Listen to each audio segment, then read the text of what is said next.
I do love the taste of bread, especially when you put stuff on it like peanut butter or anything, but I don't have that today. But we're not talking about eating bread today. We are talking about using bread crumbing in a story. And so, to that end, let's give you a definition of breadcrumbing, at least where it comes to crime fiction anyway. La la la la la la. Let's find where I have it on my phone. Okay, so in crime fiction, breadcrumbs are small clues, hints, inconsistencies, or pieces of information deliberately placed throughout a story to quietly guide readers toward the truth without revealing it too early. And that while a lot of these tips can be used for any genre, since I'm a crime fiction writer, I'm going to specifically use these for crime fiction writing. So, without further ado, let's get down to business. If I can swallow the bread. Make it look, number one, make it look unimportant at first. The breadcrumb will work best when readers don't realize the significance of it until later in the story. It could be something like a suspect being interviewed and they say to the detective, don't smoke, or drink, or go anywhere near the harbor. But sometime later, another witness places them at the harbor, or slamming back a couple of drinks, or smoking and drinking down at the harbor. Maybe that's why they committed the crime, who knows. But anyway, an example here is a detective enters a bartender after a crime. Busy night, she asked. Packed, the bartender said, except for the guy in the corner peeling labels off the beer bottles. Then later, say 3 or 4 chapters later, the cops find shredded beer bottle labels in a suspect's garage. Number 2, hide clues in normal conversations. If it's tucked into everyday dialogue as opposed to a dramatic reveal, readers won't know it's a clue, at least not right away. To do this, you can do something like this. You still driving that old Chevrolet Cavalier? Trevor shook his head. Nah, the damn head gasket blew last month. Can't afford to replace it. Then a couple of chapters later, in reviewing security camera footage or traffic cameras, they seized a supposedly undrivable car 2 blocks from the crime scene. Or maybe the crime happened before the head gasket blew. Number 3, use recurring details. Repetition can create subconscious recognition, the blue lighter, the little black dress, a phrase repeated by different characters, anything that can connect scenes together. For this example, have a character mention hearing a song that they were not overly familiar with, but it was distinctive. Then someone else mentions that the band that sings the song is another character's favorite band. You close in a little more. Number 4, layer small clues. The idea here is to make it cumulative. Each clue builds on the other, as opposed to the cops discover something in an epiphany, like a deus ex machina. Not a good thing to have that happen. Try doing something like this. The suspect knows details the police never released to the media. He has scratches on his hands and missed work that gives him a window of opportunity to commit the crime. He gets defensive when asked about the victim. None of these alone prove guilt, but when you put one on top of the other, you build tension. Number 5, let the reader solve pieces ahead of the detective. Your crime story will feel more engaging if your readers feel smarter than the cops.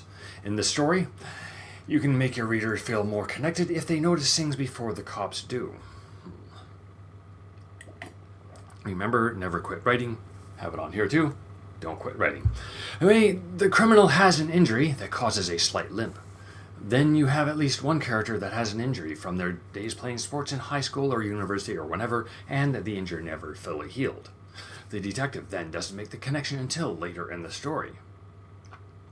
Number 6, use character behavior.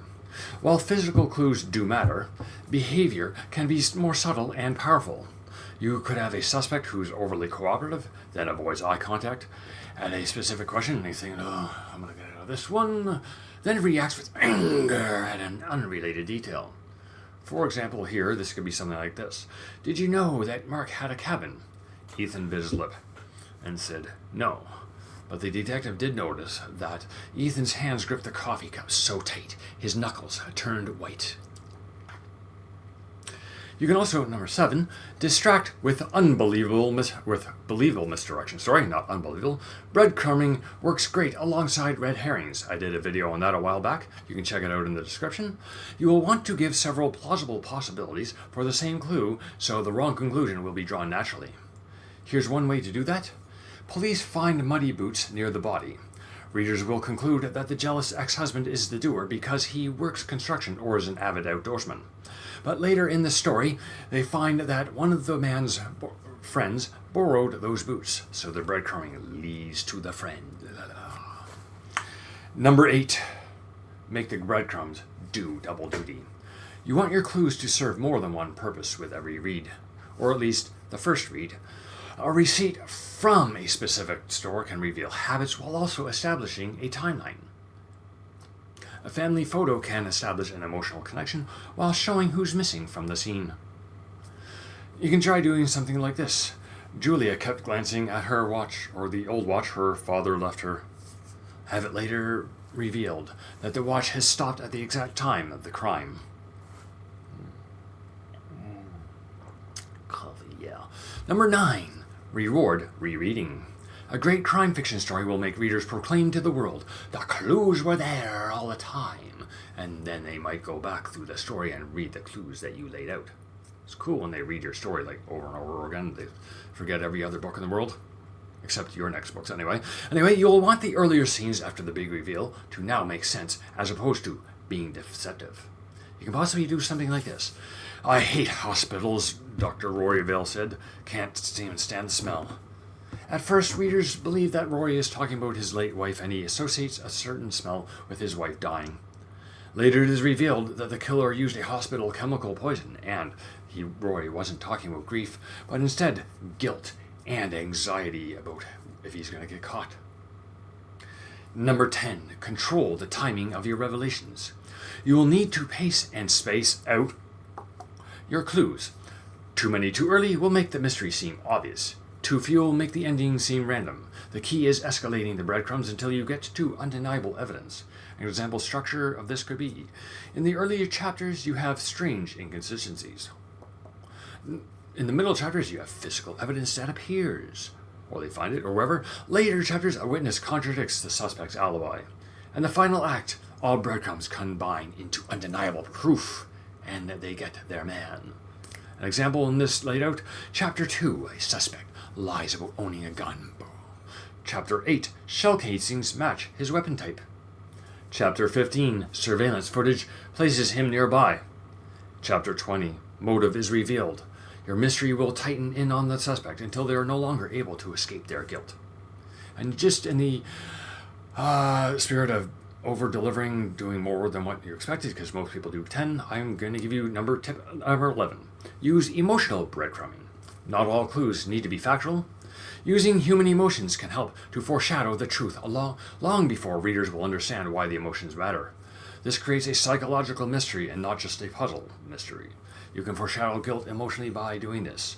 Every time a victim's daughter enters the room, the guy gets visibly uneasy. This might be because he has a crush on her. Lots of guys are nervous and get all, you know what I mean, when they're meeting attractive women, or he may be covering up an affair with her or anything like that. But he's actually foreshadowing his guilt and committing the murder. So that's all I have for you today. I hope you liked the video and that it helps you with your own writing. Don't forget to subscribe to my channel, and if there's any subject matter you'd like me to cover in future videos, let me know in the comments. Check out my video on foreshadowing that should be coming up right about now. And have a great day and a great week. I will see you in 7 days. So long, everybody.